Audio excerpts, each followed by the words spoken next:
Baiklah, pada kesempatan kali ini saya akan menjelaskan tentang diagram konteks dan diagram overflow pada sebuah sistem yang telah saya buat. Untuk sistemnya sendiri, ini merupakan poster sistem yang telah saya rancang untuk memenuhi tugas analisis dan perancangan sistem. Untuk sistem sendiri, secara garis besar, sistem ini merupakan sebuah sistem pelacakan atau tracer. Lanjut saja. Untuk diagram konteks. Nah, diagram konteks atau diagram level 0 pada DFD, di sini saya menggunakan 3 entitas eksternal. Yang pertama ada pengguna smartphone, dan yang kedua pemerintah sebagai admin, dan yang ketiga merupakan petugas keamanan. Untuk sistemnya sendiri adalah sistem pelacak atau sistem yang tadi, atau bisa kita sebut sebagai ANSOS. Nah, untuk aliran datanya atau data flow, berikut penjelasannya. Yang pertama-tama, pengguna data lokasi berdasarkan GPS keluar dari pengguna smartphone, yang artinya pengguna smartphone menggunakan atau mengaktifkan GPS dan masuk ke sistem. Kemudian, sistem pelacak mengeluarkan data user dan data jumlah user pada sebuah lokasi pengguna smartphone ke pemerintah atau sebagai admin.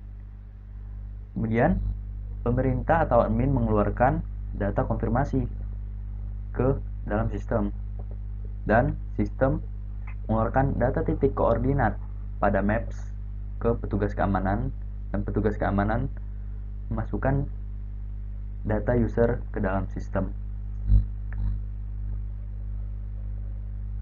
Jadi itu adalah penjelasan diagram konteks dan data flow-nya.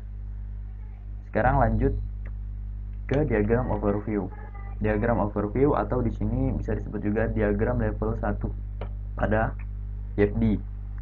Nah, sama seperti diagram konteks tadi, tapi yang membedakannya adalah aliran data lebih sedikit rinci, dan di diagram overview memiliki penyimpanan data. Di sini saya menggunakan 2 penyimpanan data, yaitu data pengguna smartphone dan data lokasi pengguna smartphone. Nah, untuk entitasnya tetap kita menggunakan 3 entitas eksternal tadi dan memiliki 2 proses pada sistem. Yang pertama ada proses pengecekan, lalu lanjut ke proses pelacakan. Berikut saya akan menjelaskan data flow-nya. Untuk pertama-tama, data lokasi berdasarkan GPS dikeluarkan melalui pengguna smartphone yang mengaktifkan GPS tadi, masuk ke proses pengecekan. Lalu proses pengecekan mengeluarkan data pengguna smartphone dan data jumlah pengguna smartphone ke dalam penyimpanan data pengguna smartphone. Lalu proses pengecekan mengeluarkan data lokasi ramai pengguna dan data jumlah pengguna smartphone ke pemerintah atau sebagai admin.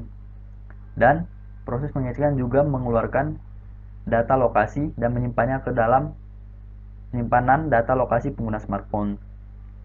Lanjut, pemerintah atau sebagai admin tadi mengeluarkan data konfirmasi dan melakukan proses pelacakan. Di sini terjadi proses pelacakan, dan data lokasi didapat dari penyimpanan data lokasi tadi yang telah didapat dari proses pengecekan. Data lokasi masuk ke proses pelacakan beserta konfirmasi, dan proses pelacakan mengeluarkan data titik koordinat pasti pada maps ke petugas keamanan yang berfungsi untuk melakukan penertiban. Nah, untuk diagram ini sendiri mungkin itu saja penjelasan dari saya mengenai diagram konteks dan diagram overflow dari sistem yang saya buat, yaitu sistem ANSOS, antisocial system, sistem pelacak atau kerumunan atau kumpulan menggunakan GPS sebagai upaya pencegahan penyebaran COVID-19. Sekian dari saya, terima kasih. Assalamualaikum warahmatullahi wabarakatuh.